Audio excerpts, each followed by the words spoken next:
Let me address danger signs in pregnancy.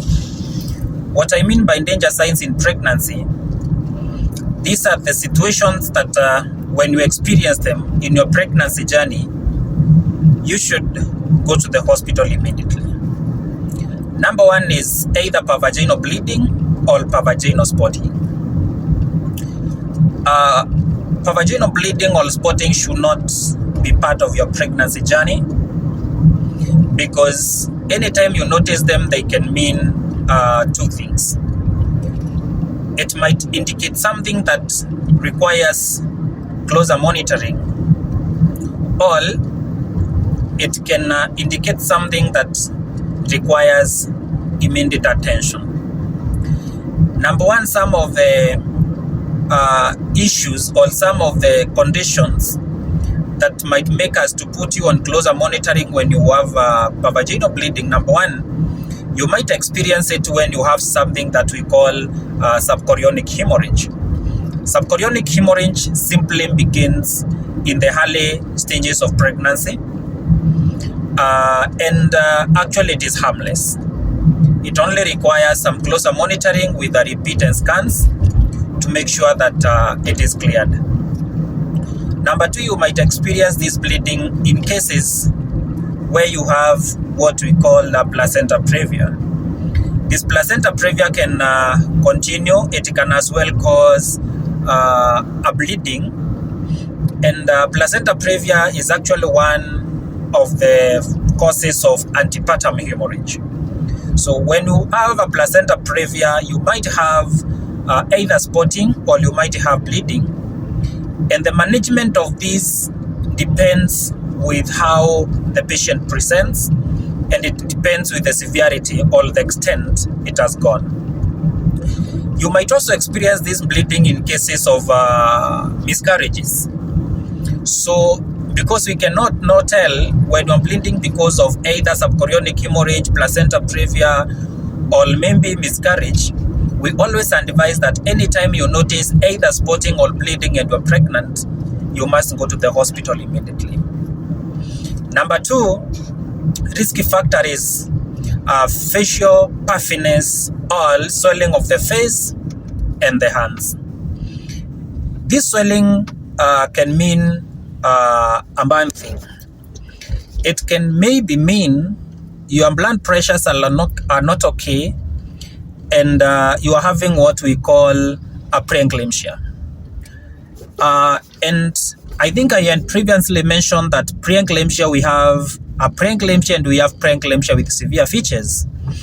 And anytime you present with a facial swelling of the hands, then that means that now you have a preeclampsia with severe features. And this is a deadly condition that requires very close attention, because you might either lose yourself or you might lose your baby, or the two of you can perish. So anytime you notice your face is swelling, your hands are swelling, that one is not a sign that you are eating well. It's not a sign that you are adding weight. That is a bad sign that should alarm you to go to the hospital immediately. Number three, danger signs is when there is reduction of fetal movement, or when the movement is purely not there. And some of the factors, and now this is where we have some problems, because majority of mothers maybe who have experienced pregnancy previously, they come with complaints of reduced in fetal movement, or maybe absence of fetal movement, even like for 2-3 days. And when they come, they give you an analogy of I thought maybe the space remaining in the uterus is too small, that now the movements have reduced. Yes, there might be some facts in it. In the reduction of the space, it can give you some reduced fetal movement. But again, remember, there are other factors that can make fetal movements to reduce. And this space being small or being inadequate has never been one of the outlined reasons. Sometimes this baby might reduce the movement because they are trying to send a message that everything is not okay, all this movement might reduce and everything is okay. But any reduced fetal movement, we take it like the baby is in distress. And what we do, we need to do investigations to make sure that everything is okay. So maybe even before you assume that the movement reduced because of space, make sure you have done your due diligence and you have confirmed that actually everything is fine. Another risky factor is when there is a breakage of water or when there is leakage, something that we call drainage of liquor. So anytime you notice the amniotic fluid is flowing, and this is not urine, this is not the whitish discharge that you might experience maybe because of candidiasis or something.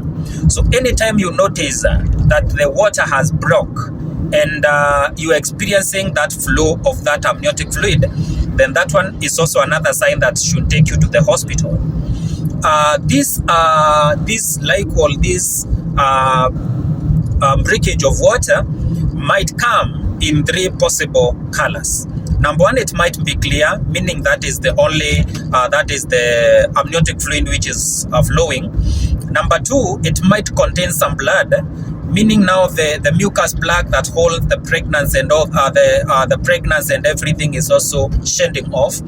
Or number three, it might come out greenish in color. This means this is what we call meconium stained liquor, and this is a signal that the fetus has pooped in the uterus.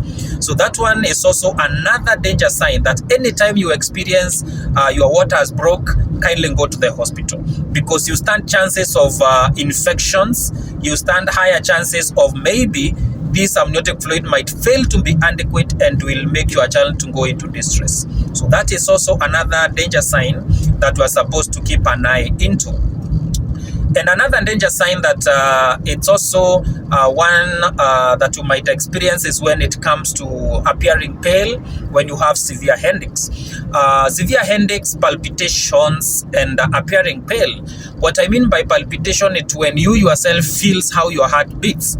So anytime you experience that feeling of you can feel how your heart is beating, and then it comes along with headaches, it comes along with dizziness, that one is also a danger sign, as it can be suggestive of anemia.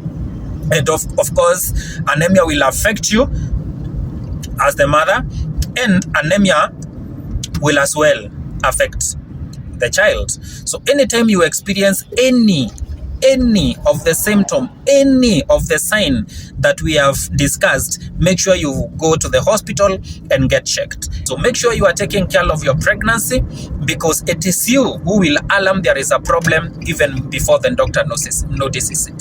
So in case of this, in case of further consultations or advices or guidelines, feel free to reach me through 0792 053 843. Okay. All right.